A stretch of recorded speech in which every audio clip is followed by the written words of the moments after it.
Dear friends, welcome to the IMANAH Podcast X, our 10th episode. Thank you for joining us and thank you for the wonderful feedback on the work we're doing. Your words of encouragement really keep us motivated. Following last week's episode in Hindi, we heard you loud and clear. We will certainly be doing more such sessions in the future. The topic for today is unity. If you're a follower of the teachings of IMANAH, you have heard of the 5 unities. However, if you've been following this podcast series, by now you should have observed a pattern of another type of unity, namely unity of humanity. We have so many things dividing us, from borders to religion, languages, culture, age, attitudes. Despite all the divisions, one thing that we should all be united upon is the truth. Truth knows no distinction between races, creeds, or borders. My father is a Hindu. I'm a Muslim. The guest we will have on next is a deeply spiritual Christian. Yet we are all anchored on the same fundamental truth of natural health. That is the miracle of truth. It unites like nothing else. The laws of the liver, the requirements of the cell, the mechanics of the human mind do not ask for a passport or a prayer book. They simply are. The kind of knowledge we try to share with you are universal truths. Our founder, Acharya Lakshmana Sharma, has learned from personalities like Herbert Shelton, Sylvester Graham, Louis Kuhne, Father Vincenz Priesnitz, among many others. We live in a globally connected world today and can learn wonderful truths from each other. As the great metaphysical poet John Donne said, "No man is an island." Each language, religion, and culture is like a unique flower, fruit, or even vegetable, each bringing good things. There are good and bad people in all these categories. Friends, our real enemies would like nothing more than seeing us at each other's throats. They profit from such chaos. We should try and pick the fresh fruits and choice vegetables and leave the rot to the compost heap.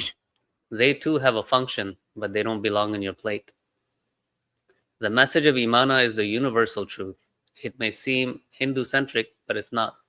I encourage my Muslim brothers and sisters, Christians, Jews, and Buddhists all across humanity, come and learn about natural health science.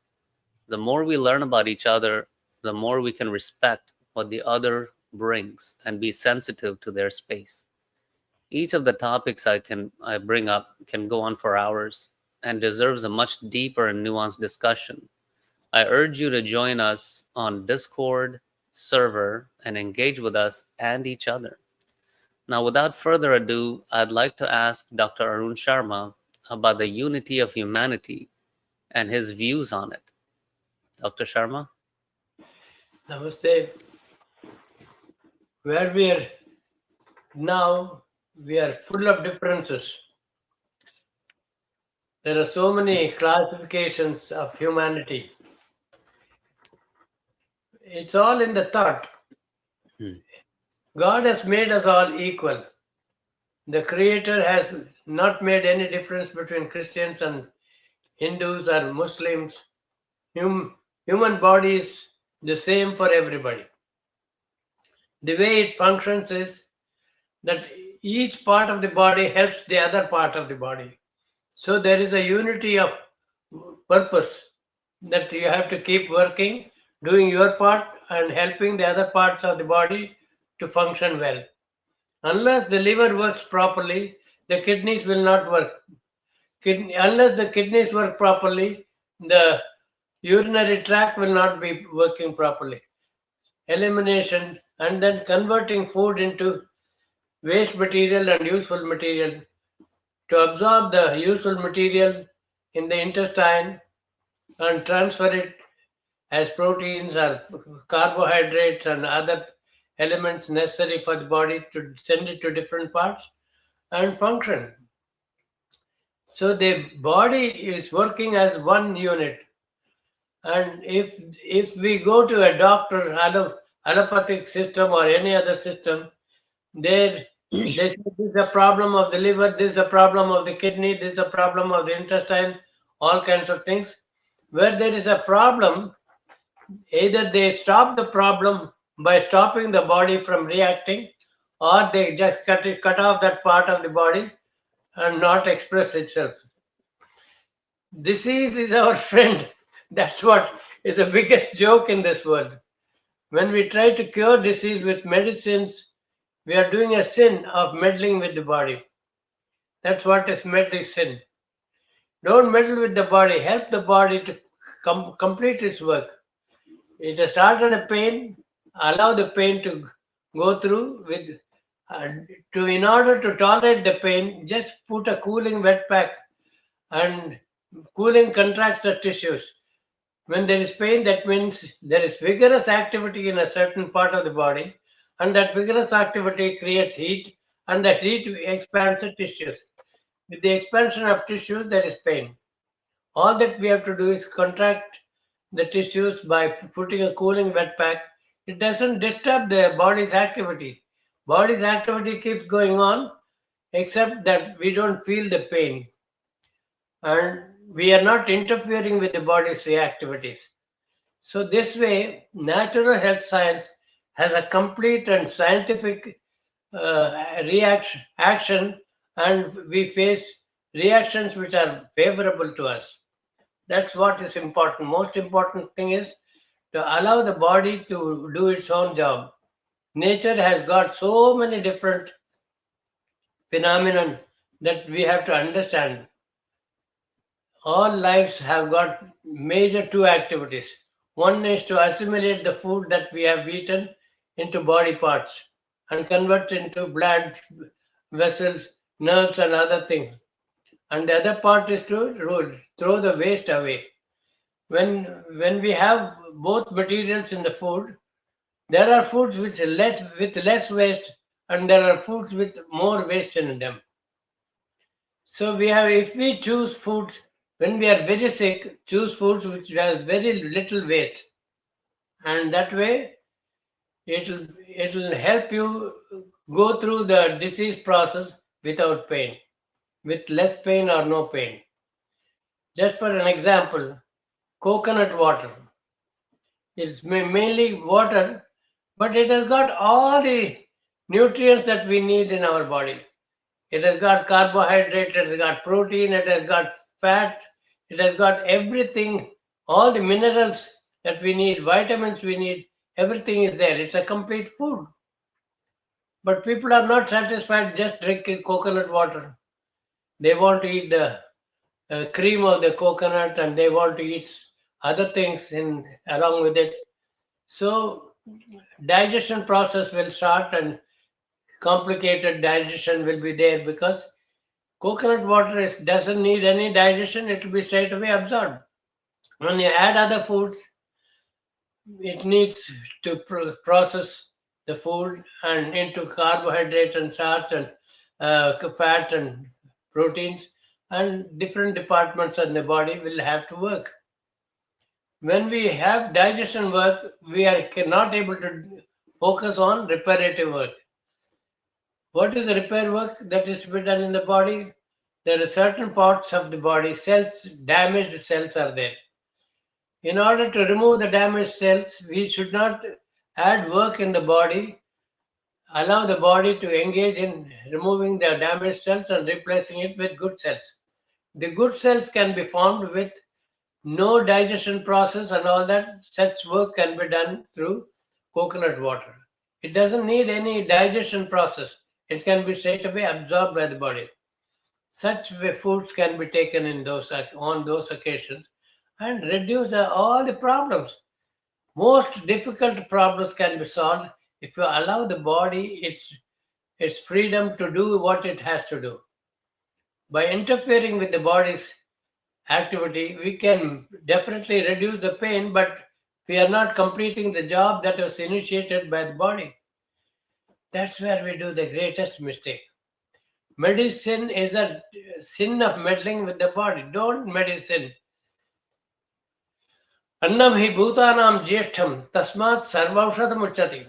Food is elder to beings. From food comes all medicines. Whatever we need in the body. To eliminate, we need fiber. We need time to eliminate. We need all the attention given to the body should be there to eliminate it. That's why during resting time, during the night, the body completes its digestion and keeps the waste material separately. And so that in the morning we eliminate all the waste and our body has absorbed useful nutrition. That is the essence of the whole life process. We don't have to worry about curing a disease.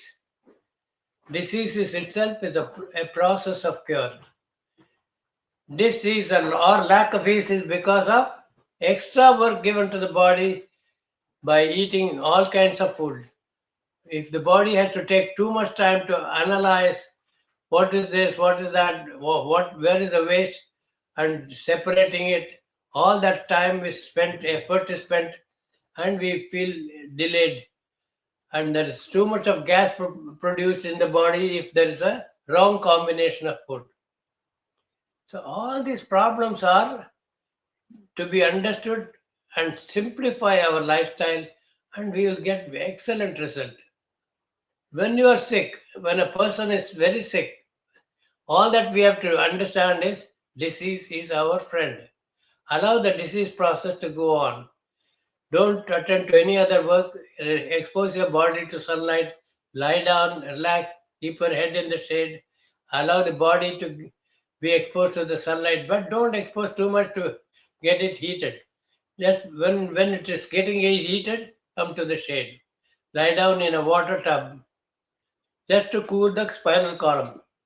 Very half an inch deep water in a tub. You lie down with the legs outside the water, and in 15 minutes the spinal column is cooled and all the nervous system is activated and you feel comfortable. All the work is done. You have given the time to the body to do its work and opportunity to complete its work, and then you are free. You don't need to cure a disease. You need to allow the disease process to go on until the job is completed of cleaning and our body is rendered healthy. That's all. It's very simple. For newcomers, it's going to be complicated. They're going to be scared. Oh, what's happening? Let's rush to the hospital. The popular belief is if there is pain in the body, go to the hospital. When you go to the hospital, they first of all give you painkillers. It's a very, very wrong approach. Painkillers will also stop the activity that's going on in the body to repair itself. And the pain will be stopped. They say, okay, the medical science is so good. I had pain, I went to the hospital, they gave medicine, I'm pain-free. You didn't understand that you have stopped your healing process. You have stopped your digestion process. You have stopped your assimilation. Everything has been stopped. Now you are ending up with more filth. And when there is more filth, after some time the body says, okay, let me now work. Again the pain starts, again you go and take some more medicine. This is a continuous sin of meddling with the body. So that is the answer. Do you have another question? Sorry, I got muted. So I wanted to say, Dr. Sharma speaks fluently in Tamil, Hindi, Punjabi, Telugu, English, multiple languages, and even my Nanaji, my maternal grandfather, Bertram Tyagaraja Sharma, he was a civil engineer for the United Nations. He had brilliant ideas, but he used to send my father as a liaison because of his people skills. My father has also inspired the love of cultures and languages in me. Sharmaji, how should people living in different parts of the world access the kinds of fruits, vegetables, poultices, or other things that natural health science talks about? Whatever grows in your locality is better than the food that you import from another area. Mhm. But if there are places where it doesn't nothing grows, then of course there is no other go than to import fruits and vegetables from other places. Mostly, whole world is comprising of so many places where they grow their own material. Even in Africa, where there is less water, they have now devised ways by which they can have water continuously growing things in water, and they have many ways of cultivating. But what I'm saying is, what grows in your area is best medicine.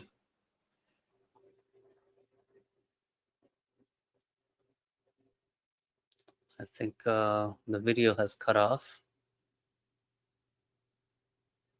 Dr. Sharmaji, we're not able to hear you.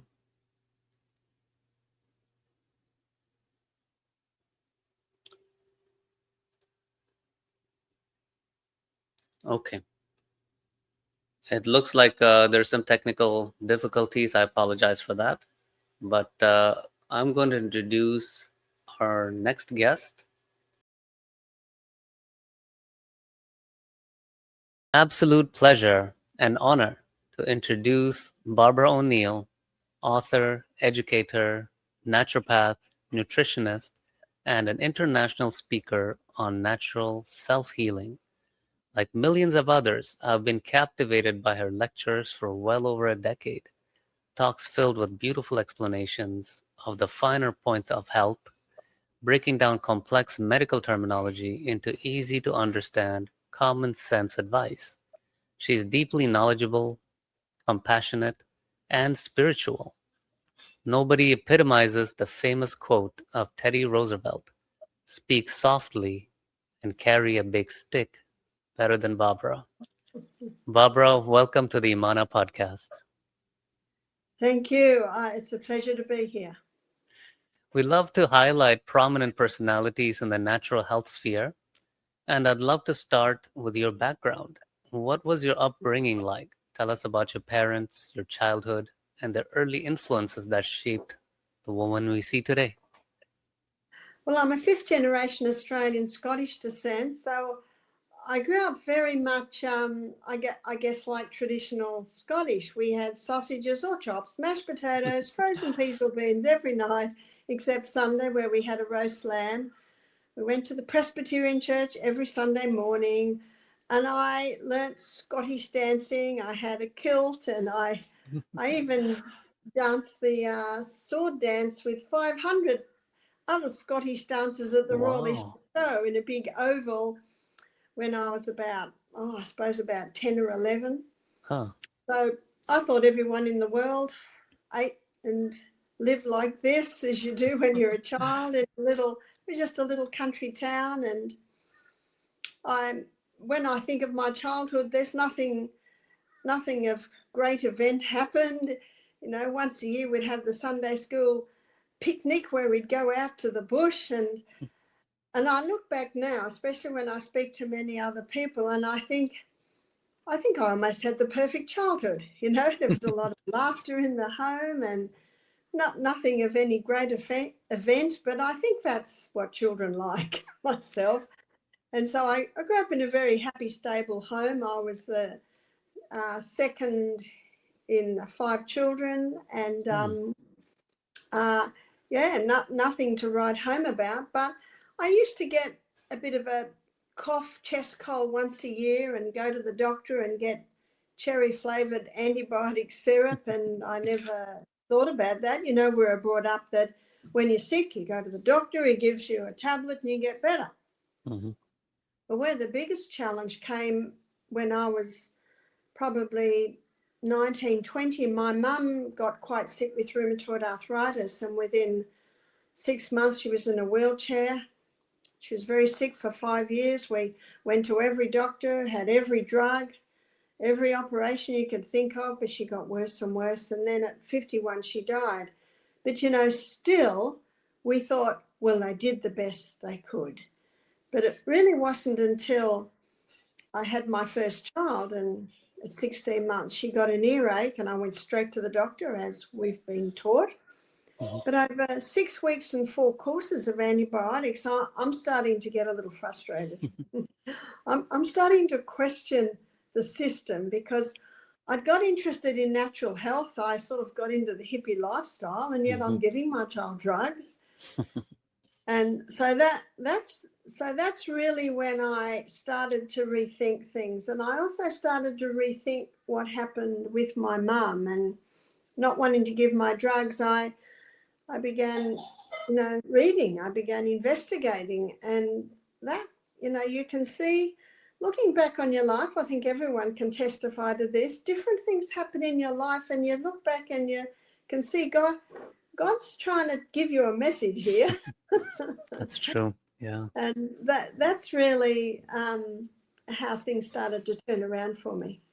I see. I didn't know ladies also wore kilts. I thought it was a men thing. Well, they call ladies' kilts skirts. And the pleats aren't quite as deep, is my understanding, as the ladies. But yes, when you learn Scottish dancing, you have your kilt tradition called skirt. Have you ever had haggis? No. Okay. No, because I didn't have it growing up. But when I was 18, 19, I became a vegetarian. Oh, okay. Fantastic. So this was before you actually came towards the natural health side. Yeah, it was really as I, by the time I had my little girl, and so let's say I became a vegetarian 18, 19, and then I had my first child at 23, and so when she was 25 and she got sick. So we thought we were pretty natural until my daughter got sick, and I didn't know what to do, so I took her straight to the doctor. And again, over nearly 2 months, I thought, is there a way to treat naturally? I'm eating lentils and living in the country, and I thought, is there a natural way to treat disease? This is something I had never looked at, never thought of, and so that's where my journey went. Fantastic. And you're quite a voracious reader, and I've heard you mention Sister Elizabeth Kenny, Florence Nightingale. In your career as a nurse, you somewhat followed their trajectory. Who were some of your inspirations? Well, I guess Florence Nightingale wasn't my inspiration when I was nursing. We hardly heard anything about her. Really? Okay. That is true. It wasn't until I began to look at alternatives that I discovered these women, and tell you, it's thrilling, it's exciting, it's inspiring. These women were trailblazers, but when you're taught medicine today, you're not taught about these women. That's true. You're right. And actually, I heard about Sister Elizabeth Kenny the first time from one of your talks. Yes, of course, yes. Looked her up. She's an amazing woman. Oh, amazing. In fact, a good friend of mine, for my birthday last year, she gave me the DVD. You can still get the DVD. Wow. I think it was about the 1940s, maybe, yep, 50s. That's right. The black and white. Rosalind Russell. That's right. Movie star at that time, she played the role of Sister Kenny. But reading her book, the movie is actually fairly accurate. Right. Yeah, I mean, she played her part very well in that movie. I mean, She did. And for my birthday last year, which is mid-year, my friend gave me the book and also the DVD. And having read the book, I'm really happy that the movie was so on track. Oh, nice. I'm curious, Barbara. Have you ever heard of our organization, IMANAH? No, I haven't, but you'll have to forgive me. I actually don't do social media at all. Okay. I when someone told me I was on TikTok, I said, "What's TikTok?" TikTok. I've never done Facebook. I've never done Instagram. I've never done TikTok, and I don't Google. So I'm sure there are some very good associations out there which I'm unaware of because I really don't look at all that stuff. But Right. I'm aware of them when we meet like this. Yes. Well, it was founded over a century ago by my great grandfather, Acharya Lakshmana Sharma. Really? His book, Practical Nature Cure, is considered the definitive Bible for practitioners of nature cure worldwide. You know, that's ringing a bell for me. It's Yeah. ringing a Okay. bell for me. I actually think I read it about 30 years ago. Oh, wow. That's amazing. Yeah, For, yeah. No, he, and was his roots in what nationality? he's Indian. He's from Of India. course. Yes. I didn't want to surmise in case I was wrong, but you're absolutely right. And I love the Indian culture and background because it was really based on natural therapies, wasn't it? Right. Yeah. Yeah. Like Ayurveda, pranayama. Pranayama basically is the deep breathing exercises and meditation, yoga, those kinds of things is very deeply rooted in the Indian culture. It is true. It is true. I was in Bangalore and Indore earlier this year, and last year Wow. in Mumbai and Delhi, and huge response to the meetings. You can see there's a great interest there. No doubt. Everyone in our organization is a big fan of yours. Everyone that I've spoken to, at least. From the first time, even when I've heard you speak, Barbara, I felt a deep resonance. It was as if you were echoing the core principles of IMANAH word for word. You have a gift of oratory, and your live whiteboard illustrations are truly phenomenal. Well, when you tell me who your grandfather was, I think he was one of the writers that contributed to the basis of my views on natural therapy. Wow, that's amazing. Listen, I'll have to dig into my deep library of 20 years ago. When you say nature cure, I tell you all the bells go off in my brain. That's fantastic. We would love to send you a copy of the Practical Nature Cure for you if you'd wish. I would very, very much value and appreciate that. Absolutely. Would be remiss if we didn't mention Michael, your rock. It really warms the heart to see families coming together to work on such important missions. Oh, it is. And my two younger daughters have started their own wild yam cream product, and that's Wow, the progesterone. Yeah, the wild yam cream. Oh, okay. Is that the one that promotes progesterone in your body? That's right. It stimulates the production of progesterone, which effectively balances the hormones. It's a huge issue today with women, and it's also being revealed in men too. Yeah, That's right. Yeah, it's the mother hormone for both estrogen and testosterone. That's right. The mother of the sons and the daughters. That's right. How do you manage the sheer scale of your work, the books, the tours, the constant travel? How do you manage that? Well, I'm excited to be home right at this minute, which is very exciting to be home. The only way I can do it is I have people in the background. I have people that organize my program, my schedule. That's really the only way I did it. And you probably laugh when you hear this, but 2 hours ago, I heard about this Zoom for the first time. Oh, what? No way. Okay. And my husband, he's got so much on his plate. Sometimes he organizes things and forgets to tell me. And I think the funniest one, when we were going to some meetings in Melbourne, this is 20 years ago, I said, who's got the afternoon meeting? He said, you do. So I found out that morning. But the good news is that because I have been studying this and sharing this we're probably looking at near 5 decades now, I've got a lot of information in my brain, a lot of experience, and I also very heavily depend on God's wisdom and God's direction as I present. So I really don't stress if I discover I've got a presentation 1 or 2 hours before I give it. Right. I mean, you're seasoned on this. I mean, you can just, come up, instant recall.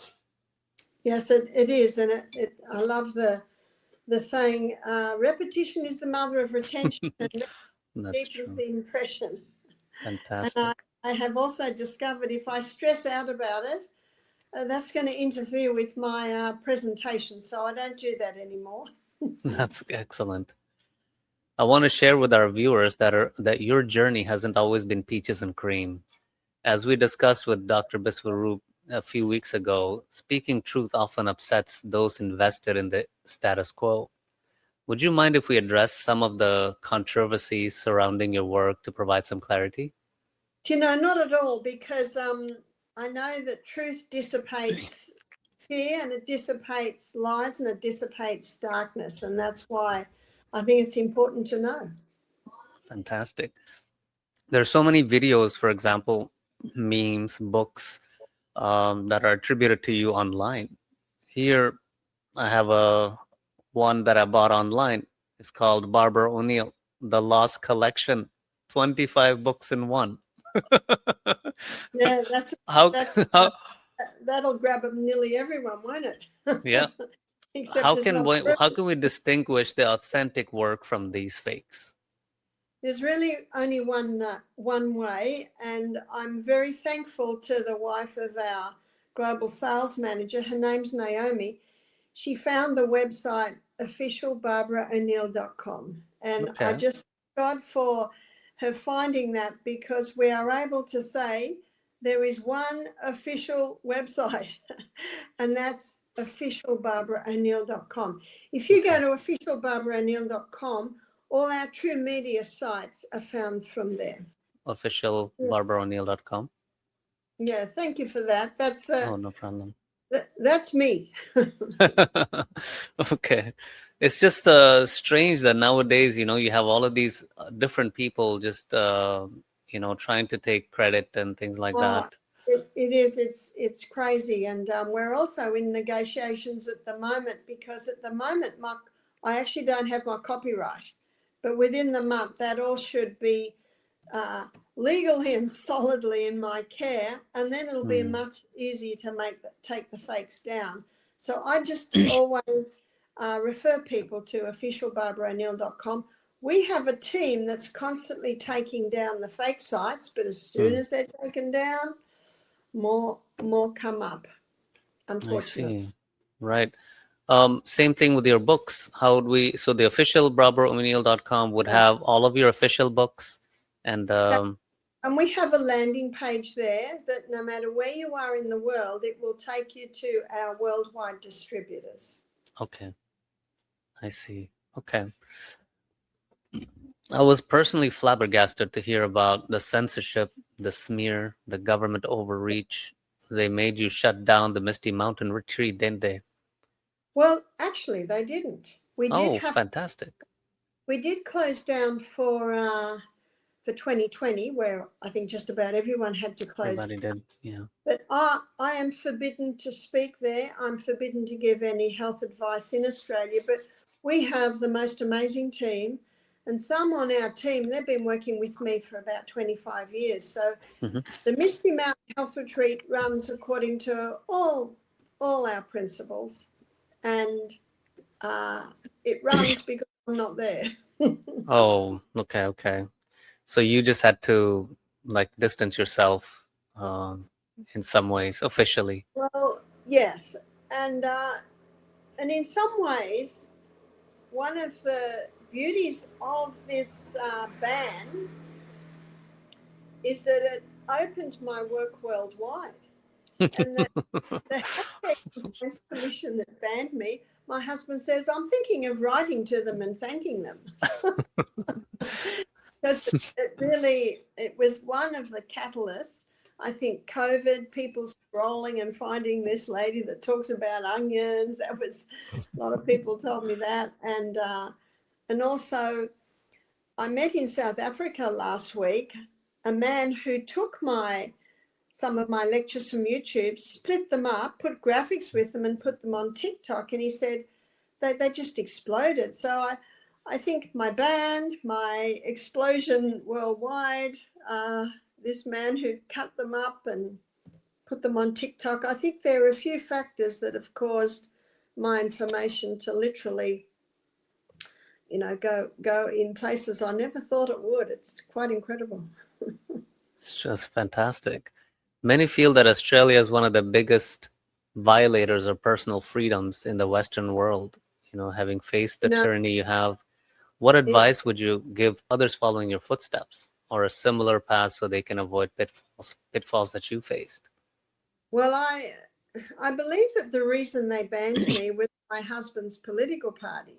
It was in 2016 he started his political party because no other politician was doing anything about what the government was doing. He was saying to parents, if you don't vaccinate, you can't get full family payment. And then a year later, they brought in another law that said if you vaccinate your child, you can't put them into childcare.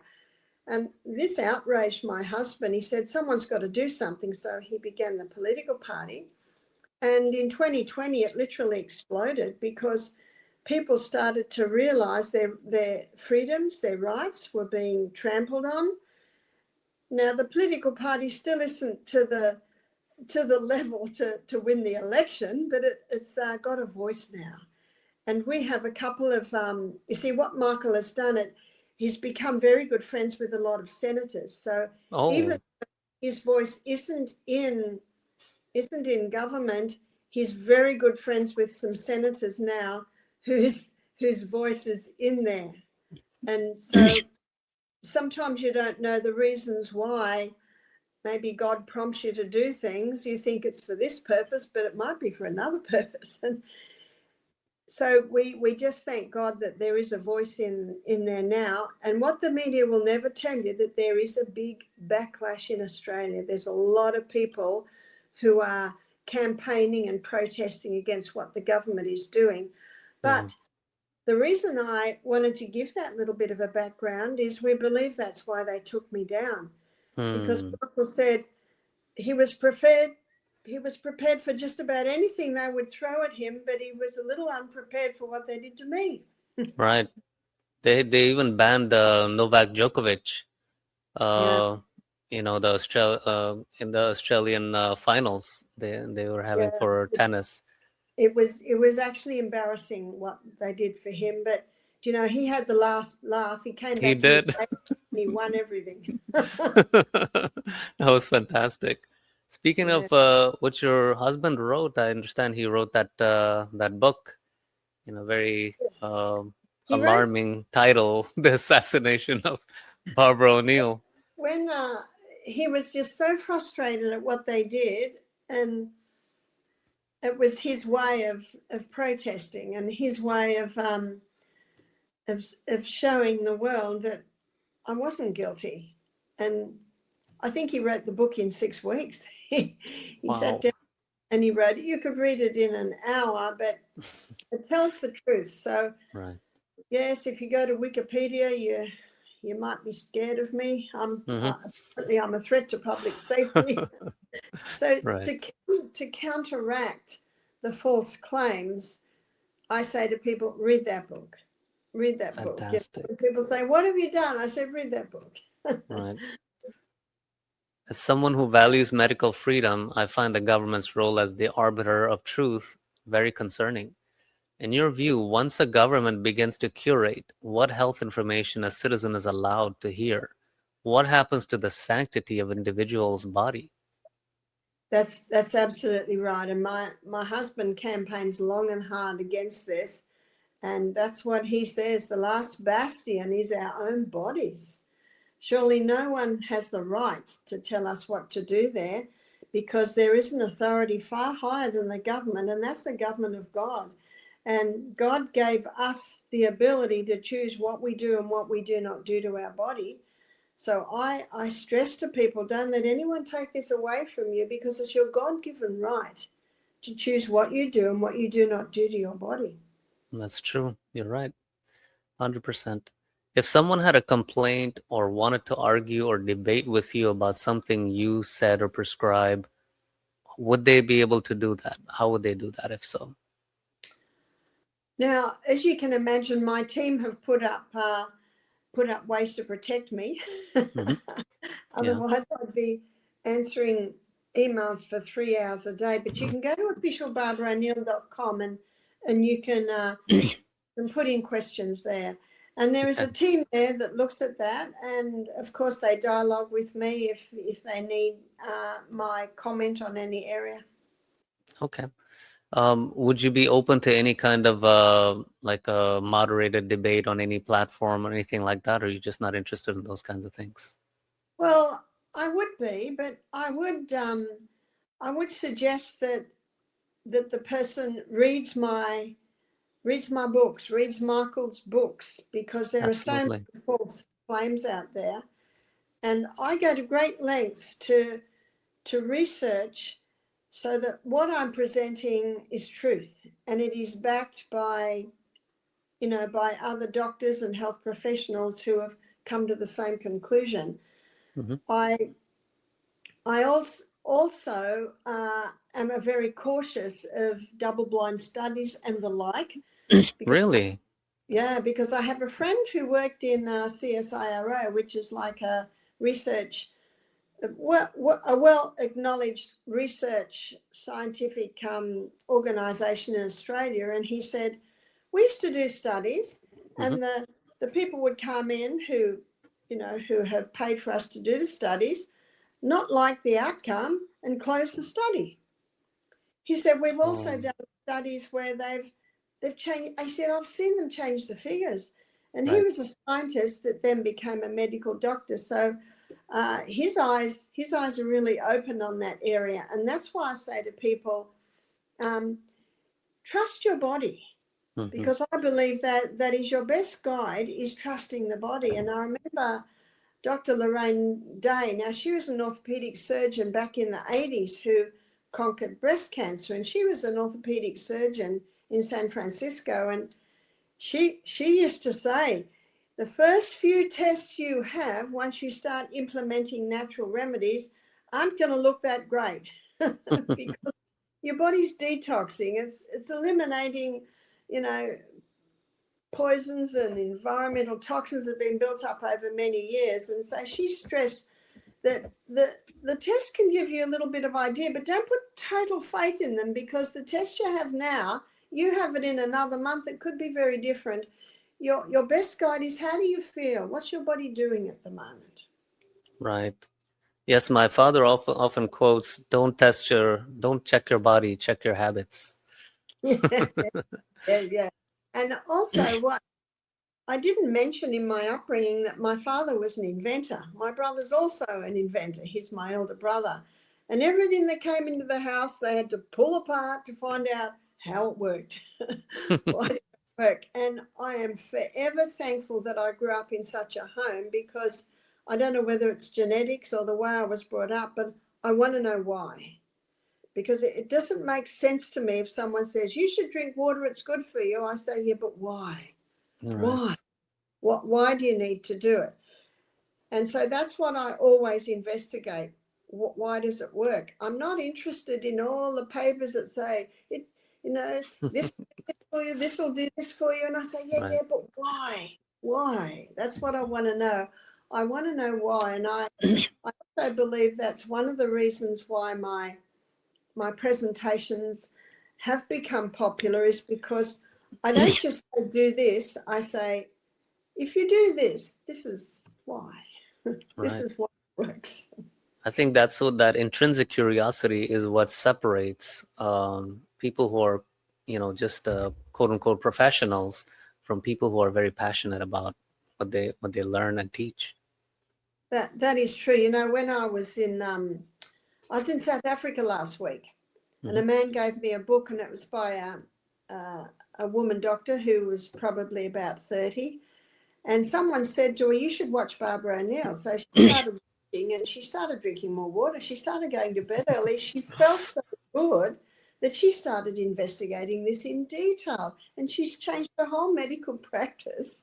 Fantastic. because she said she always thought, oh, she's taught that's quackery, all that sort of stuff. But it sounded so simple. She just decided to do it, and the results were great. And that's why I say to people, start with yourself. In fact, I was the last day that I was in South Africa, I was at a medical missionary training school. So I had, I think, about 40 young African teachers in front of me, students who are, some teachers already.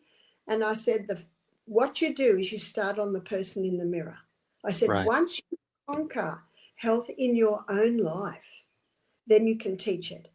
And now Right. you can say, well, when I started to go to bed early, wow, this is what happened. When I started drinking more water, I said, there are too many armchair naturopaths out there.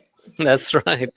These are naturopaths that they've done the studies, they've read all the research, and they know how to advise supplements. But I believe that if you want a painter for your house, you look for someone with a nicely painted house. That's a very good point. You've actually got to conquer it in your own life first. That's step one. That's fantastic. And that segues beautifully into what I was about to just mention, is that as you mentioned, there are many natural health practitioners in the world today, and the world is getting smaller by the minute. Even though our two methodologies have slight differences, we agree on most things. In this podcast, as I mentioned at the start of the show, we feature prominent natural health healers, like I like to call them, rather than doctors. I find that to be a far more noble title.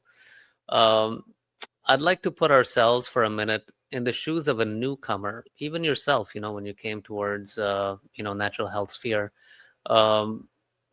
If you were to think about, all the different personalities, for example, Dr. Bergman, he's a chiropractor, Dean Ornish, Dr. Oz, Charlotte Gerson, my own father, Dr. Biswaroop, etc. They're spoiled for choices. We're not talking about buying a brand of phone or a car, though. We're talking about the most important commodity in our lives, our health. How can they make their choices? How can we make their choices easier?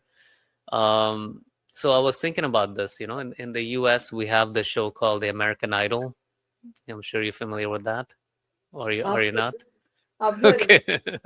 So what they do is they provide a platform for artists to come and present, what they do. So I had this idea many years ago about different health practitioners who are given a platform with several patients to practice their methods to determine which modality yielded the best results. We can call it medical idol. But seriously, is there any scope that we can create a consortium of sorts to work together and try out each other's methods to see which one are more effective in which situations? I feel there's a great scope for benefit to people in that. There certainly is, but one of the things a lot of people struggle with is that, for instance, if you have a rash on your arm and you put cortisone on it, the rash Right. goes away. Right. And that's what people want herbally. They Quick want fix. a cream that'll take it away. Yeah. And we've seen so many, and of course, the next step is that 2 weeks later it comes back twice as bad because Mm. drugs don't heal disease. They're good at masking. And, I acknowledge in a crisis, if a child is totally covered red raw with eczema, Right. the cortisone might play a role, but it's not going to heal that child. It's just going to bring relief until we can find the cause. Right. And how we've been able to see so many babies, so many toddlers, and so many adults heal from eczema psoriasis is changing the diet and lifestyle. But it can take 2 months once those pro-allergen foods are stopped to see a result. Can you see? People say 2 months, but it takes time. It takes time when you're healing naturally. And then people say, well, how long? And I say, well, Depends how serious it is. Depends Mm. how long it's been there. Depends on the different factors that have contributed to it, because sometimes mold exposure can cause eczema to flare up. I've seen a lot of babies, they've developed eczema after the childhood vaccination. Mhm. And then there are so many factors, there are so many threads. It's like my granddaughters were not vaccinated, but they got eczema, and that's because their father had eczema. Mm. So there's a gene factor, but we conquered theirs through dietary and lifestyle changes. There wasn't a mold aspect there. There wasn't a chemical aspect there, but there was a dietary aspect there. And yes, there was the genetic one, but genetics loads the gun and lifestyle pulls the trigger. Right. So can you see how complicated this can get? Because you can have 10 people with eczema, but there can be different factors coming together in every case. And that's Sure. why I like to look at the history. When did it start? When did it start? Did your parents have this? You go through all of that. And that's why I just don't think they can do double-blind studies, because even if you got say 10 sets of identical twins, Mhm. and half of the identical twins you tried one treatment, and the other half of the identical twins you tried the other treatment, even then it's not black and white. Right. So, But even the problem that you mentioned with that you have with double-blind studies is really about them fudging the data, right? I mean, it it's is fudgy. It is that is one point that's true, and I know that that's quite a claim, and it's not my claim. It was Mhm. the science told me that, and maybe it doesn't happen anymore, and it would be very nice to think that. But right. I know it's like, was it only 2 months ago, Robert Kennedy Jr., he sacked 15 heads of the research department that was researching the vaccines, because they're all on the pharmaceutical company's payroll. So you've got That's vested true. interest coming in there. So yes, you've got the changing of the figures and the playing with them, and that of course tells me it possibly is still happening a bit. But you've also got the differences in people, Right. and it's not just genetics, which is one thread, but not the total thread. Not just what we've been exposed to in our life, the way we were born, if we were vaccinated, if we weren't vaccinated, the genetics, how we were fed. Do we live in a mouldy house? Do we live under big electrical towers? So there's all of these threads. Sure, that's true. So it's not as easy as put cortisone on, rash goes away. It's actually not as easy as that. That's And true. that's why I stress to people, listen. You got to listen. And I think that's one thing that's been lost, is the ability to listen. I'll give you an example. A lady emailed me yesterday. She said, Barbara, I've been rebounding to strengthen my knees. My knees got worse and worse and worse. And, so the rebounder is bad for my knees. And I say, do you know, rebounding is really good for knees because it strengthens the muscles and the ligaments. Really? But you've got to listen. If you're bounding and it's hurting, don't bound. Right. Don't You're talking bound. about like a trampoline, huh? Yeah. Do the health bounce, which is just jigging up and down. No. And so I just think, well, if it hurts, it's your body saying, no, I don't want you to do it that much. But it doesn't mean you throw the rebounder or the trampoline out. You start slower. So it's one of the hardest things that I have to do, is to teach people to listen. Because we've been trained to give our health to someone else.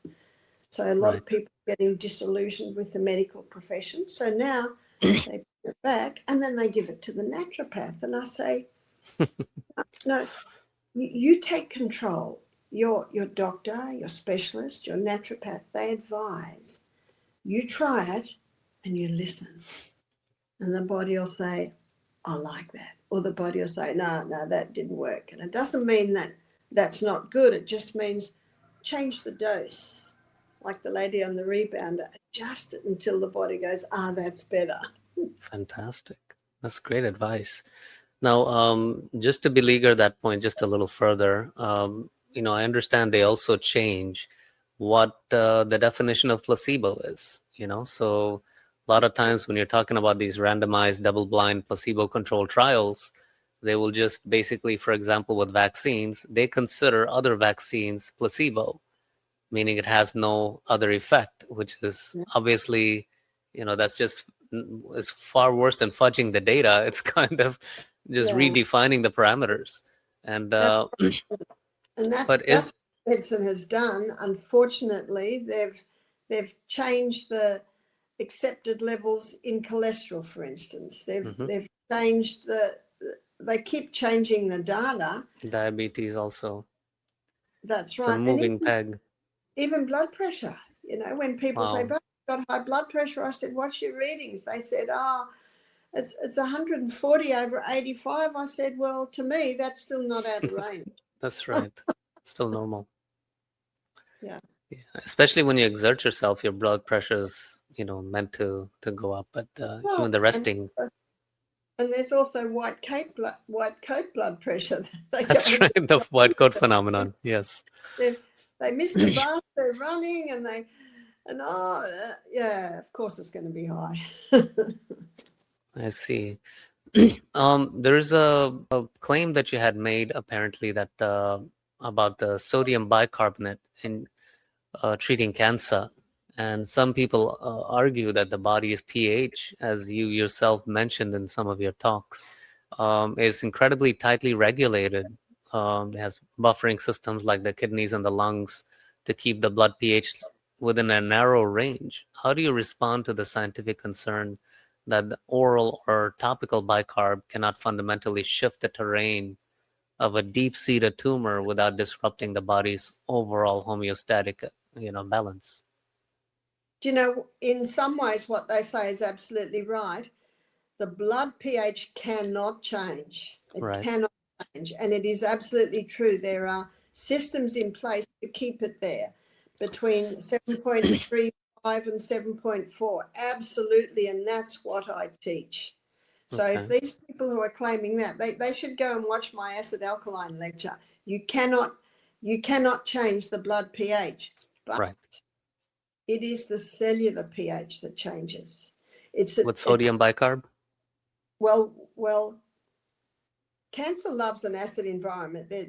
Everyone would agree with that, but we're talking about a cellular acid environment. Yes, the blood pH cannot change, otherwise you die, but the cellular pH can change. And what these people are underestimating, and by the way, I have never, ever claimed that sodium bicarb cures cancer. I have never claimed that. So fantastic. I'm glad to hear you say that. Okay. In fact, I can't heal anyone, and no product or no substance can heal anyone. It's only the body that can heal, and it'll heal when it's given the right conditions. And if cancer thrives in an acid environment, then let's go over to let's give it an alkaline environment. Again, we're talking about cellular pH. Absolutely, blood pH cannot change. The ash, you're talking about the ash that is produced through the Krebs cycle. Yes. And also what we do at our retreat, which has come under a huge amount of criticism, is we give sodium bicarbonate wraps, which a Canadian doctor gave me the recipe, and she's been having great results. And I will not name her because I just am very grateful to her, because we've been doing the sodium bicarbonate wraps. You know what that means? There's hot towels that have been soaked in sodium bicarbonate and water, and they're placed on the skin. The person's wrapped up in a big woolen blanket. And so in that hot woolen blanket, the pores open and it's absorbed into the body. Now, we've got to give a little bit of credence to this incredible body, that the body will do with it what it will. Sure. And it's going into the tissues. But in the next breath, I have to tell you that as part of a program to give the body conditions to heal, we've seen many heal from cancer. Okay. What would you feel then about poultices like vegetable packs, which are alkaline, let's say cucumber packs or mud packs and things like that? Would that have similar effect? In some ways, yes, but remembering that sodium bicarbonate is the ultimate alkalizer. Our pancreas releases to alkalize the contents coming out of the stomach because it's acid. Our stomach lining contains sodium bicarbonate so that it neutralizes any acid enzymes or that might try and get through the wall of the stomach. It's a naturally occurring substance. For years, women have treated mold in their bathrooms with sodium bicarbonate. Well, I'm talking about 100 years ago. Sodium bicarbonate is used in agriculture to kill fungus on plants. So it's a natural occurring substance. I don't suggest people drink it because all it'll do is neutralize your stomach acid. That's correct. And of course, the stomach's the only part of the body that should be acid. But if someone has throat cancer, they could gargle with it. So sodium bicarbonate just alkalizes what it touches. And that's why we use the wraps, because that's getting into the tissues. Okay. What's your views on anti-angiogenic therapy for cancer? Have you ever heard of it? I have, but what I prefer to do is work with the body. Okay. So the body's designed to heal itself. Let's just work with those body processes. And I also quote Professor Otto Warburg, who in 1946 got a Nobel Prize for discovering that cancer cells can't survive in the presence of oxygen, and cancer cells consume 15 times the glucose of any other cell. So that's what I teach. I say, so cancer thrives in an environment that's no oxygen, thrives where there's high glucose, thrives where there's an acid environment. Let's just give the body an environment that brings it to more alkalinity, and again, the tissues. Let's give the body an environment where we up the oxygen content, and let's give also the body an environment where there's very little glucose going in. Now, it is true that every cell in the body uses glucose, but that glycolytic pathway, before it gets into the Krebs cycle, that glycolytic pathway, that doesn't use oxygen, and it consumes far more glucose because it's running so fast. So that the glucose from the lentil, the chickpea, the carrot, the greens, the Krebs cycle, because it's a slower one, it can wait for the glucose to come through there. But the Krebs cycle, of course, that's the oxygenated one, but the glycolytic pathway that doesn't use oxygen, it can really go into overdrive when a person's putting huge amounts of glucose into their body, which is the high carbohydrate, high sugar diet. So that's what I teach. Let's look at where cancer thrives, and now let's work with the body to bring about an environment to get those glucose levels down, where you're having that wonderful Indian diet of dal every day, lots of vegetables.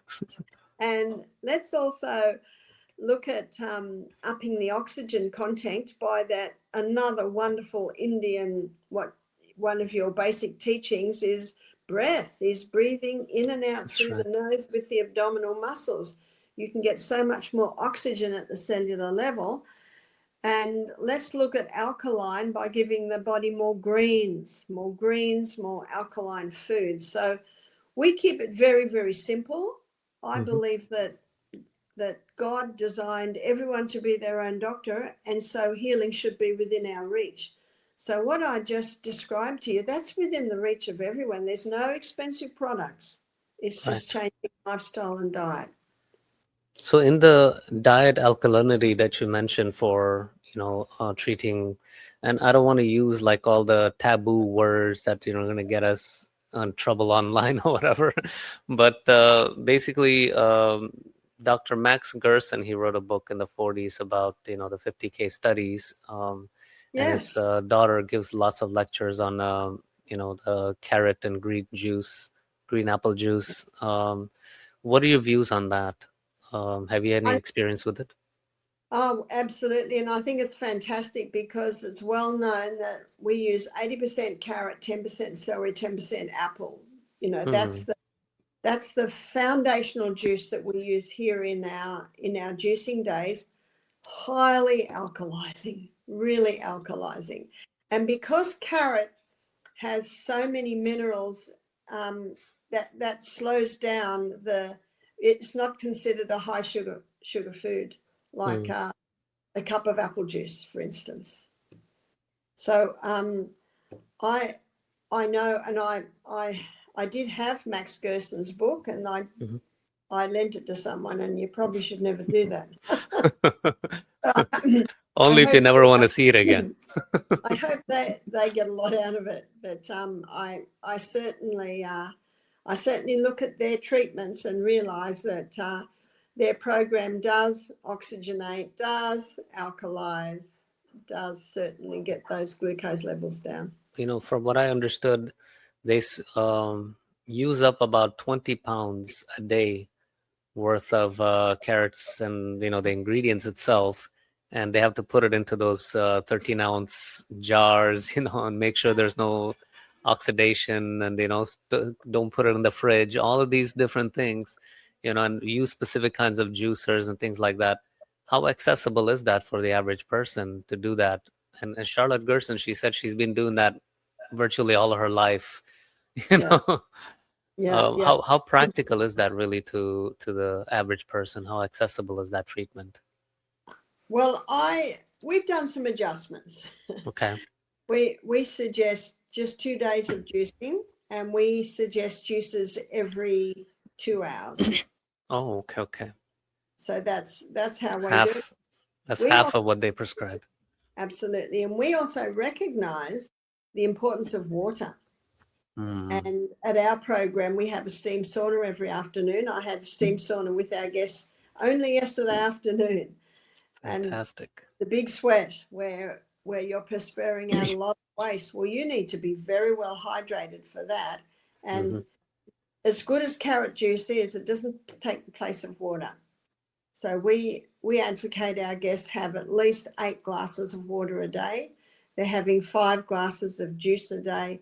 See, that's a lot of fluid. That's a lot of fluid. And we find that works quite well. And then at the end of the day, our guests have like a potassium broth. I think traditionally it's been called. We cook a lot of vegetables in a lot of water for about 4 hours. Potatoes and carrots, and the onions have their skins on them, and we put stinging nettle in there as well. It's very high in minerals. We strain it. So our guests are drinking that at the end of the day. So that's a really alkalizing broth, but it also replaces the minerals that they lose in the big sweat. Right. That's fantastic. We do also run camps all across India. And even from my younger days, I remember, people would come and, they would follow our therapies and then go back healed. The next time you're in India, I would love to invite you to one of our camps. I know I'm going back this year. I think in May I'll be there. But if you go to officialbarbaro'Neill.com, there's an events page. And I've seen the events page. Yeah. You're booked. You're booked back to back. And you can see why I try and have the next month in my mind. Right. Because it's whoa. And one of your first questions was, how do I do it? Well, there are other people that arrange and do all that for me, and that certainly allows me to put all my energies into what I present. And Fantastic. Also, I spend time looking after me. So of course. I dived into my mountain pool early this morning. I'm walking fast up the hills. I had 8 hours sleep a night.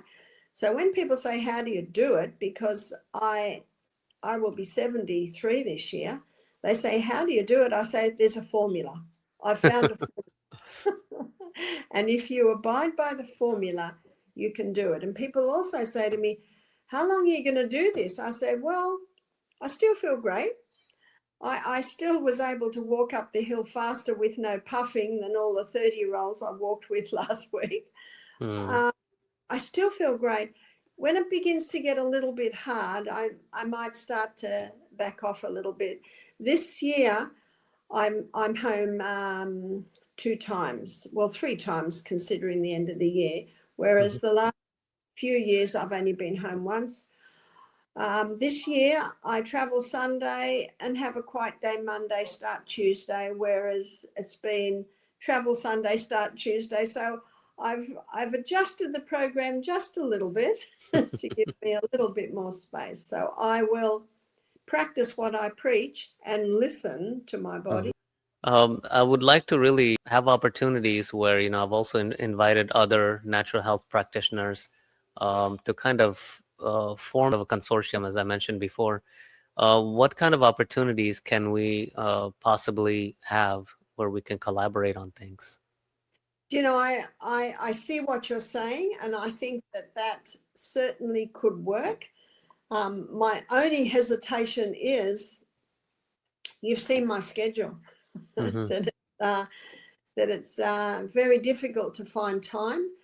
I came up with a lot of attack, even the threat of 3 years jail. In 2020, I was giving Zooms all over the world, and the government threatened me with prison if I did it anymore, because I'm in Australia when I was doing it. So I can't even talk to people on the other side of the world. Now, I think that what we're doing right now is okay because you're just interviewing me. Right. That's right. I'm actually giving a presentation on health. And I'm also very happy to be a voice in this group. How it can work, I'm not sure. But there are times, like the Monday break that I have when I'm traveling, I don't mind if we arrange a Zoom or have a catch up on those days. But in the next breath, there's a lineup of people wanting to do Zooms with me. Of course. But what, of course, you can do is we can be in touch on it. And again, the tractor just drove past. That's what that means. Right. So I'm not against it. In fact, I think it's a great idea. But how much I will be able to put into it, I'm not sure. But what I can, I will. Okay, sounds great. Now, I understand you and your husband also teach courses. We have made available on our website, officialbarbaro'neil.com. You can download my, I think it's 13 or 14 part lecture series. Okay. And before I was banned, that was the lectures I used to give every week at the retreat. So it covers a wide range of subjects. Also on our website, Michael and I did a 6-part parenting series. We always, especially when we're sitting eating with the guests, we give stories. We're both storytellers, and we've been married before. We've been step parents. Where, of course, this is our second marriage. We've been single parents. We're now grandparents, and we're great grandparents. So we've got a wide range to call on there. So we were asked to do a parenting series, and it is now available. So that's also on officialbarbaro'neil.com. Okay. So do you certify people as authorized Barbara O'Neill methodology practitioners? Well, we haven't officially, and it's not something that we are against. Okay. And I know in Africa I was asked to give information to a group of young African men, which I did, and then I had questions for them, and I felt that they answered them very well, and I provided a certificate for them. And this is Africa. Yeah, of course. And I guess my value is my experience and the length of time I've been in the field. And regarding my qualifications, the College of Naturopathic Medicine, who is an excellent online courses you can do. They've got 10 colleges in the United Kingdom. I traveled with them this year and last year all through the Middle East giving presentations, and they awarded me a certificate of associate professorship. Wow, that's fantastic. And they said, because of my work in the field, and that really warmed my heart. That if people say, what are your qualifications, the thing I mostly say is, I'm just a little lady from the rainforest. I want to say that to show that anyone could do this. That's true. Really, anyone could do this. And so I do refer people over to the College of Naturopathic Medicine. They have courses that the mother at home can do. They have courses for the teenager. They have courses for people to want to go a little bit further, and they have accreditation. So, and again, anyone in the world could do it because they have some really good online courses. Okay. Well, Barbara, myself, I have a technology background and I work with a lot of technologists, and I'd like to offer any kind of help you would need, with your website or anything like that. And I wouldn't charge you anything, obviously, because I believe in your mission, and I believe that, we need more people like yourself. Yes, we do. And I thank you very much for that. And we can certainly be in touch via email on this. Absolutely.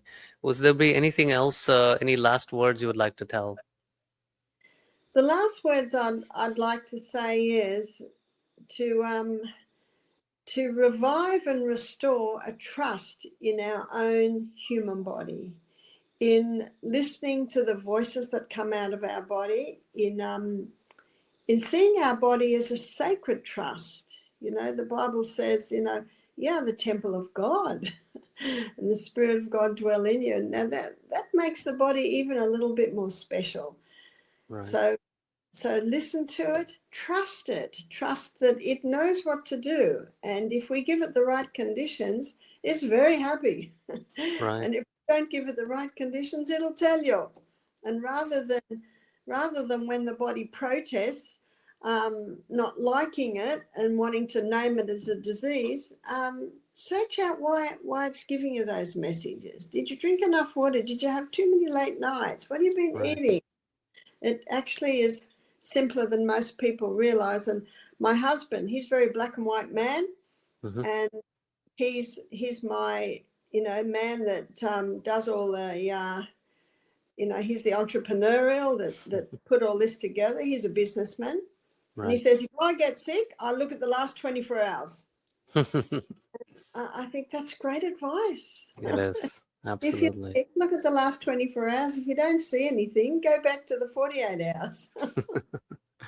You get your checklist. Get the checklist, absolutely.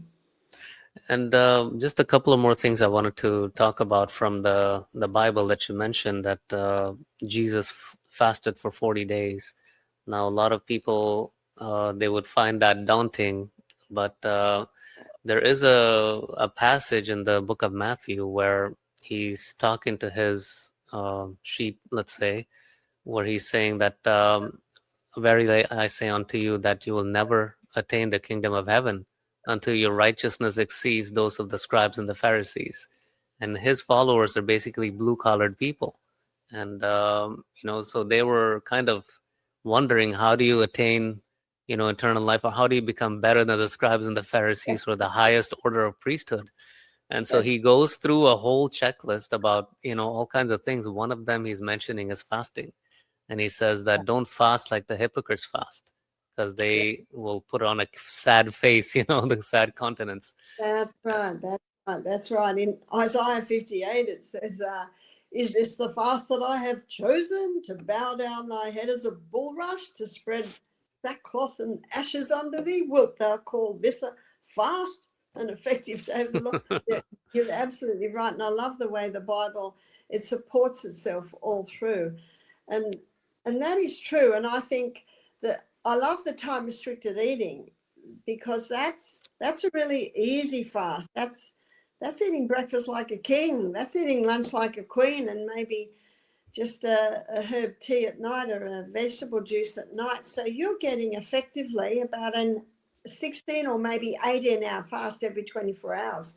Right. And that's a really easy fast for busy people, because we don't get staff fast. Some of Mhm. them want to with the guests because, you know, in the morning you might feel great, and in the afternoon your body might be going through a bit of a cleanse, and you can't even do anything.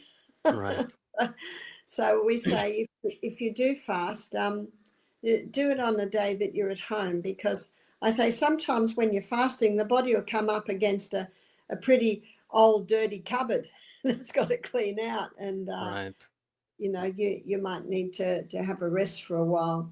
But I personally, as a very busy lady, I like the time restricted eating. That's like a nice little 18-hour fast every 24 hours, and I believe that's something you can attain to, because you mentioned a little bit earlier about, you know, the 13 juices a day. Wow, you know, that can be daunting for some people. So we've got to make it attainable, and this is what I found early in my role as health director. I was health director for 23 years at our retreat, and I certainly discovered this early. If you don't make an attainable schedule or program, you know, a suggestion for a guest to take home with, they're not going to do it. It has to be attainable. It has to be, you want the people to go, well, actually, I could do that. I could do that. Right. And I say to the guests, be realistic. You know, look at your lifestyle and what could you implement? Well, most people could start to exercise. Most people could drink more water. Going to bed earlier, well, be realistic with it. You know, maybe little by little, every week you'll go to bed 10 minutes earlier. 10 minutes earlier. No, Rome wasn't built in a day. It's got to be attainable. Yeah, what you mentioned about electronics, you know, like here in Florida, we get hurricanes. And there have been times, you know, my son would tell me I can't go to sleep at night. When we got the hurricane, the power went out for over a week. And guess what? He went to sleep when the sun went down. I had one last question for you. You mentioned in one of your talks that you converted to Christianity when you said earlier you grew up Presbyterian. Is Presbyterian not Christianity? Oh, it certainly is. It certainly is. But Okay. I when I was 18, I just sort of thought, you know, I want to kick up my heels, and there weren't any restrictions, and unfortunately I tasted the alcohol and the drugs for a few years and the partying, but you know, it's a very empty lifestyle. And I can remember after one crazy night where we thought it was the most wonderful thing, we all collapsed in a house the night, and when we woke up in the morning, oh, it wasn't pretty. You know, I saw people who were having so much fun the night before, snapping at each other and growling and groaning, and I just thought, oh, I don't like this. I don't like this. It was a realization that I guess every young person has to find out for themselves. That so I went away from God for a few years, and I went into the hippie lifestyle, and my partner and I, you know, we were going to live in the rainforest and have children and grow all our own veggies. Our parents don't know anything, we know it all, and marijuana makes you feel so good, and then I saw ugly sides to that, and then I met some back to nature hippie lifestylers who just become Christians, and they had a peace about them that I just loved, and I started to read again, and I started to read the Bible for myself. And that's what can often happen. If I'm not against church, but often people, it's like giving your health over to the doctor or the naturopath, but over to the minister. It's got to be something your own personal, and I surrendered my heart to God. I read the stories of Jesus, and I came to know Jesus as my personal savior. So even though I grew up in the church, I just went because that's what you did. But now, at the age of 25, I went into a personal relationship, and I found God for myself. Fantastic. Yeah, that direct interaction with the scriptures where it's at, you know, and that's something that 30 years I was a Muslim, going through all the sectarian, teachings and things like that. Only about the last year and a half to 2 years, I've actually interacted directly with the scripture, and Yeah. I can definitely sympathize, with that. And absolutely, it's a personal thing. Job 22:21, it says, "Acquaint now thyself with him and be at peace. Thereby good shall come unto thee." Acquaint now thyself with him. I love the poeticness of the Old It English. is Get to know him for yourself. So fantastic. how do you get to know anyone? You spend time with them, you listen to them, you talk to them, you can talk to God in prayer, and you can listen by seeing his hand. I just picked these, I had to put these here. I just picked these gladiolas out of my garden. I'm glad I still have a few flowers. Wow, they're beautiful. They are. And also reading the Bible, reading especially the stories of Jesus. That's why when one of the disciples said to Jesus, "Show us the Father," he said, "Have I been with you so long?" He said, "When you see me, you see the Father." You So see the reading the Father. stories of Jesus, you get to know. It's fantastic. Thank you so much for joining us, Barbara. It's been an absolute pleasure having you here. And I really look forward to more interactions with you in the future. Yes, that would be good. I look forward to that. I've enjoyed our chat. Thank you. Well, I would like to introduce our next guest, Gauri Agrawal. She's a nature cure health coach and founder of Livable Planet, dedicated to helping people reverse chronic diseases through whole food, plant-based lifestyle, and natural hygiene. Through her work, she guides individuals to heal naturally using food, lifestyle changes, and the body's innate ability to restore balance. Over the past 2 years, she's helped hundreds of people become disease and medicine free, supporting the reversal of chronic conditions such as diabetes, obesity, allergies, and chronic inflammation. So, Gauri, we're very pleased to have you on our show. Welcome to IMANAH Podcast. Thank you, Umar. Thank you. I am honored to be here. Fantastic. So, Gauri, what can you tell us about your background, your upbringing, um, how you were raised when you were younger?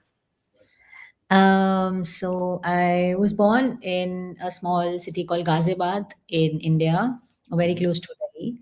And I'm the oldest daughter. I have one more sister and a brother. And I've been raised quite tough in the sense that I used to hate studies. I did not, my education was really, really bad. Every PTM used to be a horrific movie for me. And but somewhere my parents knew that maybe someday she'll do something good, maybe not in studies but something else. And then I did fashion design for my college after school, and but it was not going well post college, and I was just feeling that I feel empty. I want to do something more productive. And I heard this statement, like this like a paraphrase which was there from Mahatma Gandhi, that if ever you've seen a poor or a like a helpless person, have you ever helped that person? If your work is not helping Yeah, that good person, point. then your work is of no use. So I kind of just felt that whatever I'm doing in fashion is not really making sense to me or either to the people around. And I just quit.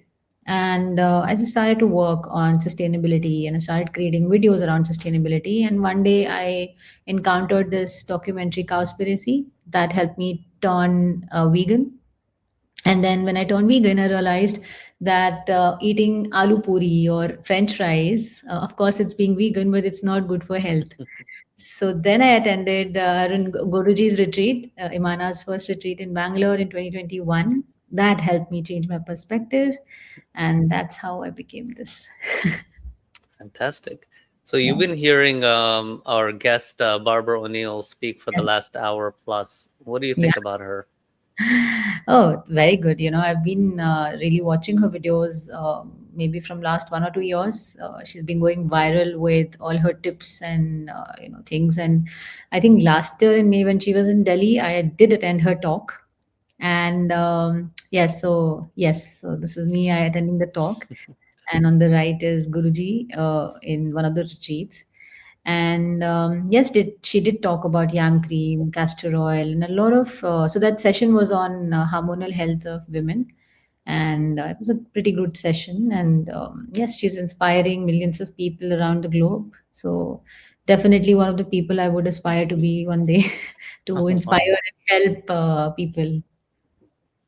So, Gauri, I also understand you're passionate about sustainable living, conscious eating, empowering people to take a charge of their own health naturally. What do you Yes. understand about sustainable living? So when we say sustainable living, you can't actually be living sustainably maybe 100%. But if you're living in cities, for example, you are using, for example, toilets which has water, electricity, all the things which are there. So if you're living in a forest, then I would say, oh, you are living 100% sustainably. So, but living wherever you are, wherever you can, when you say that you have to live sustainably, what you can do is you can just watch out that are you separating out your waste, are you cutting down on extra electricity which you're spending, are you, like for example, not wasting food, recycling whatever plastic you have, and not eating much from the processed and packaged food, so that you work on your health and for the environment also. So the more you eat from earth, and the less you eat all the preservative filled food, you're not only helping not any more waste going into the earth, also not helping no more waste going inside your own body. So when you work, it's like a vice versa thing. So if I work for the planet, I'm working on my health as well. So if I'm not smoking, I'm not producing any more toxic air and outside my body, and not even inside my body. So if I'm not eating junk, I'm helping, that plastic or the aluminum cover to not go into waste, and, not even eating those preservative filled food, so that my body is also healthy. If I'm ordering less food from outside, I'm helping, the packaging which is coming with the delivery. So that is how I'm able to live sustainably. So we have to think that our actions, what, will my action cause next? So will a new dress which I'm buying today, will I be able to wear it probably the next 10 years or 20 years, or I'm just going to wear it in next event and then just let it go for waste? So we have to think before we act, even if we are in a forest, or even if we are in a in a city. So we do that. I think we are working on sustainable living. Fantastic. I used to live in Delhi also in my childhood. We lived in Patel Nagar, and there were 1, 2, 3 families living in this, like this different parts of the house. And I remember the waste that we would throw out was just a tiny little container, that Yeah. would put outside the door, and Yeah. someone will come pick that up. But it's incredible, especially living in the Western world. I don't know how it is nowadays in India, but in the Western world, we have like huge trash bins every week. That thing is like overflowing. Yeah. And mostly, like you mentioned, the packaged materials that that's unnecessary, I think, mostly. And what are your thoughts about zero waste? We cannot be zero waste. I don't know how to be zero waste. I've really, really tried. What we can do is that we can be minimal waste. So we can reduce our unnecessary waste. We can reduce our probably daily waste. We can think about it, So what I started to do earlier was that I started to create a dabba, like a box of whatever I was throwing. So I was not throwing into the general dustbin of my house. I started to create my own dabba, that whatever I'm eating or whatever I'm consuming, I'll throw the waste there. And then I realized that, wow, I'm creating so much of waste. And when you actually realize that you are creating this much waste, you become more conscious. Oh, wait, do I really want it? Do I really need to buy this? Do I really need to work on it? If we can just rather avoid it. So just think that there is no dustbin, there's no dump yard, there is no nothing where the waste is going. What would you do? Where would you really put up this waste? So we have something rotten, we have something which we don't need, we just throw it out in the dustbin. where is that dump going? It's going to the dump yards. Where is the dump yard? On your own planet. So planet is also our like home, but maybe it may be far away, but it's also your home. So I kind of realized that, and I'm very conscious of whatever products I use or apply. For example, after Guruji's retreat for my skin, I think it's been almost 6 7 years. I've not used a face wash. I've not used a scrub. I've not used a toothpaste. I've not used any conditioner for my hair. I don't use nail polish. I don't use any acetone for removing the nail polish. I don't. I apply very minimal makeup, like when I'm going out, and very very basic things for my like accessorizing myself. And I repeat, I borrow a lot of clothes from my relatives, friends, sisters for whenever I have to go. I don't hesitate borrowing. My husband also says that uh, why are you doing this cheap thing? But I don't mind doing cheap thing, because if I have to wear something just for one event, why to really buy it? It saves me money, and it saves so much of trash to go into the bin. And yeah, so imagine there is no monthly plastic bottle of face wash or a scrub or anything. And in return, before I had to apply a cleanser, a toner, a serum, I don't know what all, and I was spending probably 3 to 4K on just the cosmetics for my face, and the face was still not better. And imagine I don't use anything, just chickpea powder, just some haldi, or just some dals, like powdered dals or oats or anything which is there in the kitchen. And I just go and make my solution and apply it on my face. That's all. So earlier it was a hell lot of products, and the face was still not looking better. The hair was falling. Nothing. There's no issue. So I am zero waste for my cosmetics. And my skin is also not creating any hassle. She's like, please leave me, leave me alone. I can repair myself.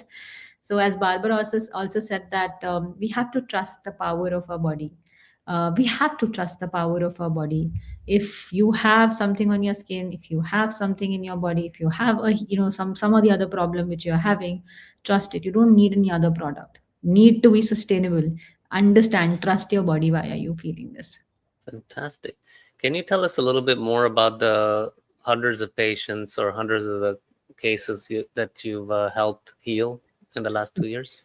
Yeah, I think it's now 3 years. Yes. And yeah, almost three. I started I attended Guruji's retreat in 2021, and I started taking, so I completed my course again, all 2022 with Guruji. And from 2023, actually, I started to do consultations. And I still remember my first consultation. I did not charge her at all, because I was not very confident of what I can do and what I can bring to the table for her. But she trusted me. I'm really, really glad if she's watching this session today. Thank you, Auntie, for trusting me with everything. And she gave me a lot of confidence that I can do it. She had issues like headache, very, very minor issues, headache, weight loss, and BP, acidity, and everything. And, like in just 2 months, she was healed. And I was like, wow, I can do it, and Guruji has taught me something right. And then I started having clients with really severe issues like sinus, allergies, infertility, and thyroid, and then, like autoimmune disease like rheumatoid arthritis or Georgian syndrome, and severe issues with knee pain, back pain. One client I had, he was vomiting out blood from while like eating anything, because earlier he used to, I think, consume tobacco, and this is how his system was really spoiled. But within 2 weeks, the blood vomit stopped. And so every person who comes to me for help and I see their recovery, I'm more amazed with how much the body has the healing power, how much the nature has the healing power. And every person also teaches me something new, like how we are determined when we feel the pain, how we want to go to any limit to heal ourselves when we see some sort of uneasiness. But before any uneasiness, if you just go and tell that person to eat a salad or to work on diet, to run and to sunbathe, that person will not listen. So our body forces us to listen, with the pain or with any dark spots or any skin issues which is coming. So please listen to the body. So I always tell my clients, I am taking your blood reports in the start and the end, not because I wanted, but because it's because of your mental satisfaction that, this is like, this has happened to this. What I see is, as Guruji says, if you have good sleep, ample amount of exercise, adequate rest, positive thinking, positive food, and then he says to create value in your job, and, in your work which you're doing. So I always tell my clients that these 5 things you have to follow for good health. And our parameters are that you have to not feel any part of your body, even temperature, and no uneasiness in your body. You are able to wake up light, frequent elimination, all that. So yeah, so with my hundreds of clients, I've seen the thing is that they are determined that because this is the problem which they are facing, and they want to really go through that. And second thing which I've seen is that there are two kinds of people. One, that they have tried everything. They have tried medication. The doctors have said now you have to work for the lifestyle. So they have given up on everything, and then they come to this. And the second type is that they are unsure. Oh, this may work, this may not work. So after a month, when they see some sort of differences, their like their proof of validation comes in picture. Oh wow, this is really working. So yeah, so there are two type of people, but I love the type of people who have tried everything, but now they've come and they will go all limits that okay, please heal me. So yeah, I love that kind of determination which comes when you are really in pain and there's no other way out, and you feel that I have to try my best here. That's true. I really like the fact that you lead by example. You're not just preaching to your patients, you're actually showing them. Yeah. Do you ever have any kind of let's say get-togethers or potlucks with all of your patients come together or interact with each other? Do you have any Yeah. of those things? Yeah, so fortunately last year I had it like a small gathering with my I don't say patients, I say clients. I don't like them Good calling idea. patients. Yeah, so I don't know, I just don't like them calling patients. So Yep. I always call them my clients, and I had it last year a small like a not a potluck but like a small gathering with in a nice plant-based cafe in Delhi, and it was nice to meet around. There was a 7-year-old, I think 8-year-old, boy also there. It was so cute that he had come to meet everybody because he had some issues and I helped him resolve. And yeah, so one was there, and I recently held a retreat also, and it was like I think 1 month back in Jaipur. So that was there. I have not had my own potluck yet, but I plan to do it. I always plan to do it in a very last minute, and then it doesn't happen. So I have to be more prepped. So Guruji says prepare, plan, and something else. He says prepare, plan, and serve. I think something like that. So I have to prepare more. Mhm. So have you attended different camps that Imana offers, and what is the difference that you felt that your clients, let's say, would feel between trying something at home by themselves versus joining a camp and seeing how others do it? Can I share the difference between the other camps also, like Yeah, other IMANAH camps? sure. Okay, so I will not name where I've attended the camps, but I'll just compare that why I loved IMANAH camps.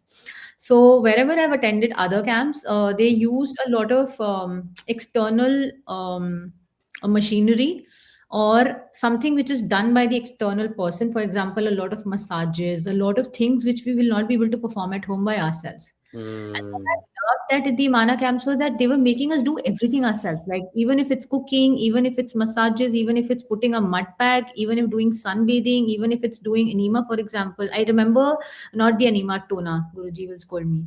Tona. So I remember one of the other camps I went. They had people who would help with enema. They were not even calling it tona. And I was asking them, that how will a person do it when that person goes home, because you will not be there. So that's how they plan it, that you keep coming to their retreat, uh, to heal yourself. Repeat And business. exactly. And what Guruji does is that, in 10 days or 7 days or 5 days, you are equipped with everything because you are the one who has to heal you. So health should not be just 5 days, maybe in 2 months in a retreat camp, right? Health is an everyday process. So I will not be able to heal my cancer or any other issue just by practicing something for 5 days a month. So I have to do it every day, and I need Mm. to be equipped by myself. I need to have that confidence that I can do it, not that somebody else is doing it for me. Yeah. So I loved that fact when I attended the Imana camp in Bangalore in 2021. It was a 10-day camp. I remember each and every detail because I was so conscious of everything, and I was gripped with what Guruji was saying. And I remember, like every session was amazing. And I loved that, I had at that time I had a very bad shoulder. I was 30 years only. Mm. But at that young age, I had a very cold sort of shoulder. I don't know what had happened. I had showed it to Guruji. He said, "Eh, to chala jayega, abhi chala jayega 2-3 दिन में. Just eat the salad, focus on that, put a mud pack here." And literally, by the like end of third or fourth day, I didn't even remember that I had it. And yeah, and I was like, wow, years of suffering, like years of pain, it just went away. And yeah, so I think that's the difference, that I learned how to heal my pains. I learned how to heal any sort of skin problem I had at that time. I learned how to cook. I never learned how to cook in any other retreat, because they don't want you to learn it. Why would you come back again and again? Right. But I did go back to all the Mana camps because I loved the experience. I wanted to learn more and more. I was like, okay, fine. I will gain more experience. I will, be more attentive to what Guruji is saying. Maybe he shared 100 things and I only remember 80, but now I will remember 90. So, so I kept going back and back. I have attended, I think, almost 5 retreats until now, maybe 4.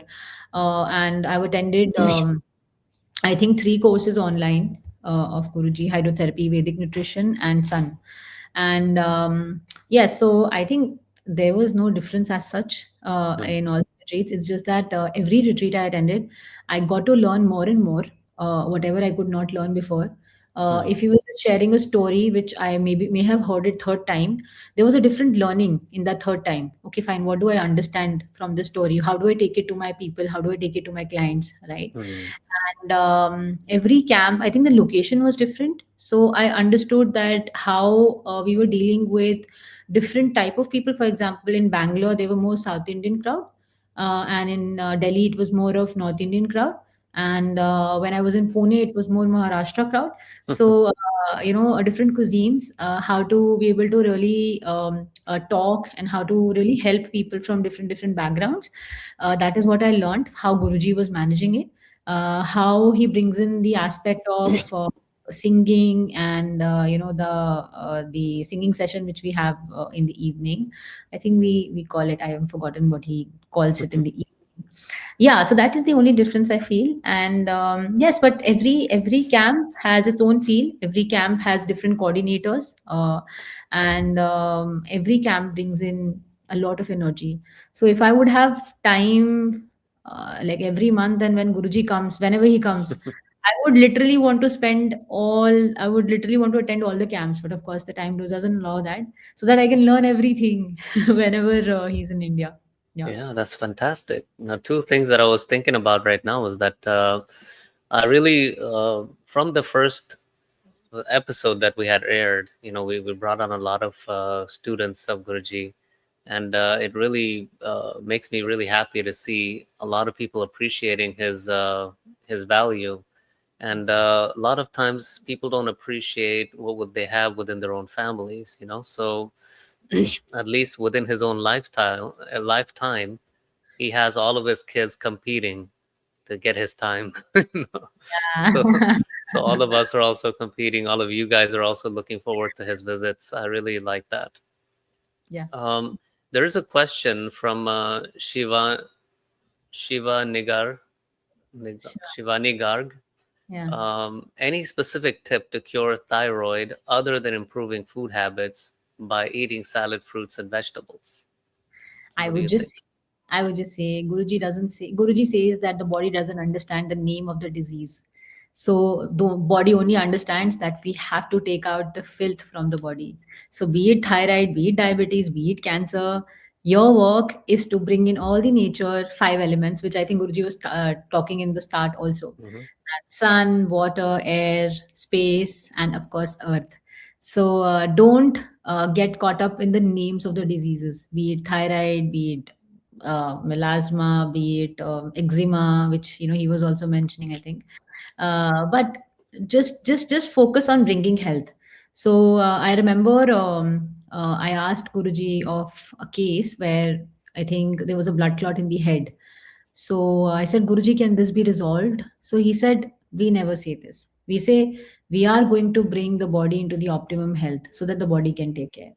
So Shivani, there's no such one sort of salad or a fruit or anything which we need, except what we are doing. So if we are following natural hygiene, thyroid is nothing. It's just there to remind you of something that you're not doing for your own health. And when you'll start doing it, it might go up and down. The levels might go up and down, but just keep working on your health. Just to add on that, Guruji always says, don't check your body, check your habits, as you had also mentioned to Barbara. Don't check your body, check your habits. So why does he say that? Because if by chance, if you're working on your health, you're working on the natural hygiene, working on the five elements, as you've been told, even then the thyroid levels or the BP levels or the diabetes, the HbA1c is going haywire up and down, let it still do the work, because the hormones are playing inside your body for a reason. If you are doing everything correct, you have to go back thinking that, are you doing sunbathing, are you running, are you eating your salad, are you chewing your salad, are you doing your breath work? When you're doing everything all at once, you have to go by how you're feeling. Are you feeling relaxed? There's no pain, there's no palpitation. Are your emotions incorrect? How's your sleep? So when you're focusing on that, I think that is more apt test other than the blood test, that how much is your TSH levels. Yeah. She's thanking you. So I just wanted everyone to kind of, see the types of people that my father has been training for all these years, and you can tell from their interaction, their responses, the understanding that they have of natural health. And I'd also like to say that our goal in IMANAH is to educate everyone to that point that you don't need us anymore, that you Yeah. become your own doctors, you become you're self-subservient. Our goal is not here to like sell you products and make money or whatever. So I'm not going to say that you don't require money to run your life and run the organization, things like that. That is there, but our primary goal is not that. Our primary goal is to get everyone educated and empowered so that you can take care of yourselves. Anything else you'd like to add, Gauri? I would just like to add that recently in December, even though I was following a diet like the Nature Cure lifestyle, maybe I was doing a little up and down, but I was having a severe stomach ache, and I was diagnosed with gallbladder stones, and one stone was stuck in the bile duct, and it was 7 mm, like large stone, and the bile duct is like 5 mm or something. So I was not able to eat anything, and I just quickly called up Guruji that my ultrasound says this, and he just said that very good, very good.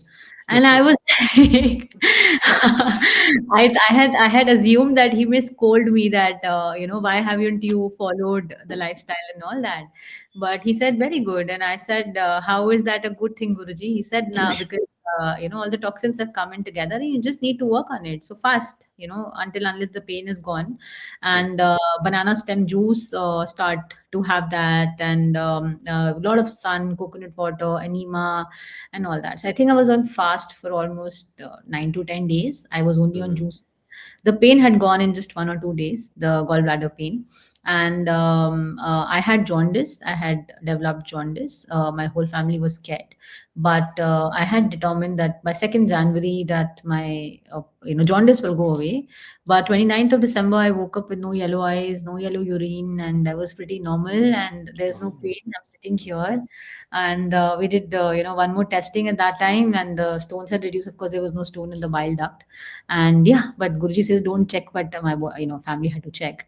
And yeah, so thank you to Guruji. And I told Guruji that when this is getting resolved, I'm gonna come to USA to thank you. So I have to do that. So for that, yeah. Fantastic. Yeah. Thank you so much. And thank you, Ashish Arya, for that message. We love to hear words of encouragement. It really helps us keep motivated and encouraged. So thank you, Gauri, for coming on our show. You've been a great guest, and Thank you. we hope to see everyone else very soon. Yes. Yes.